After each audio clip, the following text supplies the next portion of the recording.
जय जगन्नाथ मु दिवाकर दास आपण मानक प्रणाम करुच्ची आगक आसूची श्रावण मास आपण मैंने जानते श्रावण मसरे जदि आप रुद्राक्ष धारण करुँच साक्षात देवदेव महादेव कृपा आपण ही रही है। जदि आपणकर धन हानि आर्थिक क्षेत्र में बिल्कुल उन्नति ना, दुकान चलुनी, मानसिक अवस्था भल ना, चाकरी क्षेत्र में उन्नति हो पारुनी, एमती कि आपण रोड एक्सीडेंट सहित नाना प्रकार रोग समस्या पड़ते आखि बुझी आप रुद्राक्ष ही धारण करंतु। भक्तबंधु ये श्रावण मासे जदि आप रुद्राक्ष धारण करती देवदेव महादेव पाखे खाली पूजा करी आप धारण करते साक्षात देवदेव महादेव कृपा आपण ही रही है। तेणु यही महादेव कृपा पाइबापी आप निश्चिंत भाव में श्रावण मास आरंभ सोमवार रुद्राक्ष को पूजा करवा। ये जो 4टी सोमवार रही श्रावण मसरे आपण मैंने से 4टी सोमवार शिव पाखे रुद्राक्ष पूजा कर निहाती भाव धारण कर। आर्थिक स्थिति आपंकर भल ना तो आप 7मुखी रुद्राक्ष आप निहाती भाव धारण करूँ जहाँकि रोजगार को बढ़ाए। आपणकर राशि रे जदि आपणकर शनि खराब रही, राहु खराब रही, 7मुखी रुद्राक्ष आप धारण कर।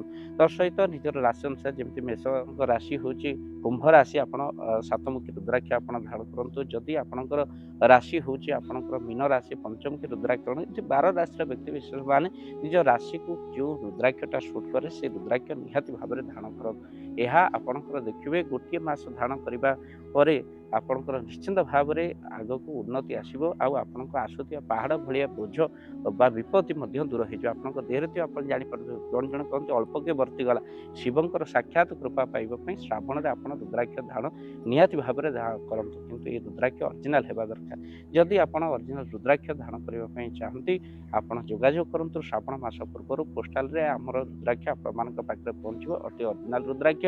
तो स्क्रीन में चलता नंबर में निहाती भाव में कॉल करूँ आपण राशि कहते आ राशि अनुसार रुद्राक्ष धारण कर कौन रही नियम ता आपण मानक कहीदेव कहीं शयन समय रुद्राक्ष बिल्कुल पकेवा कथा नुह कहीं शिव होती योगी रुद्राक्ष पकेले निद्राहीनता रहे आउ तेणु से आप रुद्राक्ष को ओल्लई दिंतु। केमिति कि स्वामी स्त्री एकत्र शयन रुद्राक्ष पकई निषेध कराए।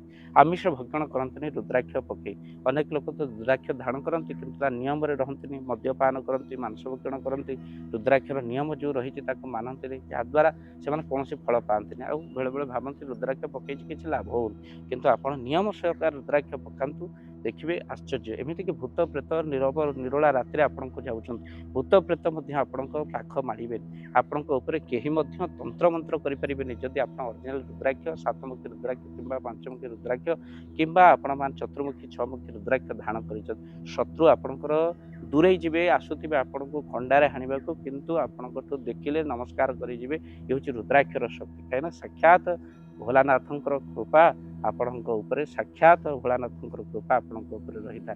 तो से आप जदि श्रावण मास पूर्व आप ऑरिजिनल रुद्राक्ष पहुँचापी चाहते स्क्रीन चलता नंबर निहाती भाव में कॉल कर मैंने बोलबम जाऊँ निहाती आपण राशि अनुसार रुद्राक्ष धारण करूँ। एमती कि रुद्राक्ष को जल पकई से जल को घरे आप दुब बुड़े छिंची दिखती घर नकारात्मक शक्ति दूर होता है। एमती कि रुद्राक्ष को ठाकुर जदि आप धारण न करते नारी हो पुरुष ठाकुर घरे एक पात्र रखी आप रुद्राक्ष को प्रणाम करूँ स्पर्श करूँ मुंडे मारी थी दिंतु प्रत्येक दिन शिव को स्मरण करूँ ओम नमः शिवाय जप करूँ। हाँ रुद्राक्ष धारण कलापर आप ओम नमः शिवाय जप करने भूलें मंदिर बसी रुद्राक्ष धारण करने बेले 108 थर जप कले आहरी सिद्ध हो जाए रुद्राक्ष।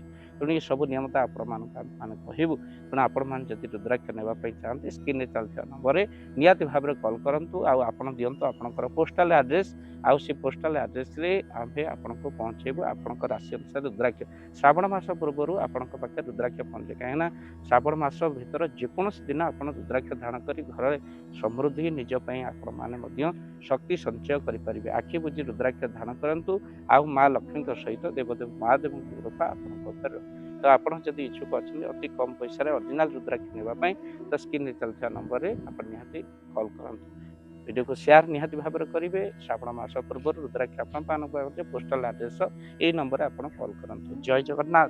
जय जगन्नाथ। धन अर्जन धर्म करी धर्मे प्राप्त नरहरि आपण उपार्जित धन को जदि धर्म कार्य लगेवाई चाहूँगी किसी असहाय असुस्थ व्यक्ति पाखे आम प्रतिदिन पहुँचू आउ किसी सहयोग करूँ जदि आपणकर से गुंडुची मूषा भली दान से कार्य लगे चाहूँगी स्क्रीन रे चली ए नंबर रे एबे कॉल करंतु आमे दबु आपनको फोन पे नंबर आपनकर जेतिकी समर्थ रहिछि बा सामर्थ्य अनुसार आपण प्रदान करिवे आपनकर अर्थ राशि एबे आपण जानिके आनंदित हेबे। गोटी एम्बुलेंस किना जाइछि केवल रोगी सेवा पई जदि आपनकर किछि अर्थ से एम्बुलेंस पई आपण सहयोग करिबा पई चाहंती तो एबे कॉल करंतु एही नंबर रे आपनको अशेष अशेष धन्यवाद। जय जगन्नाथ।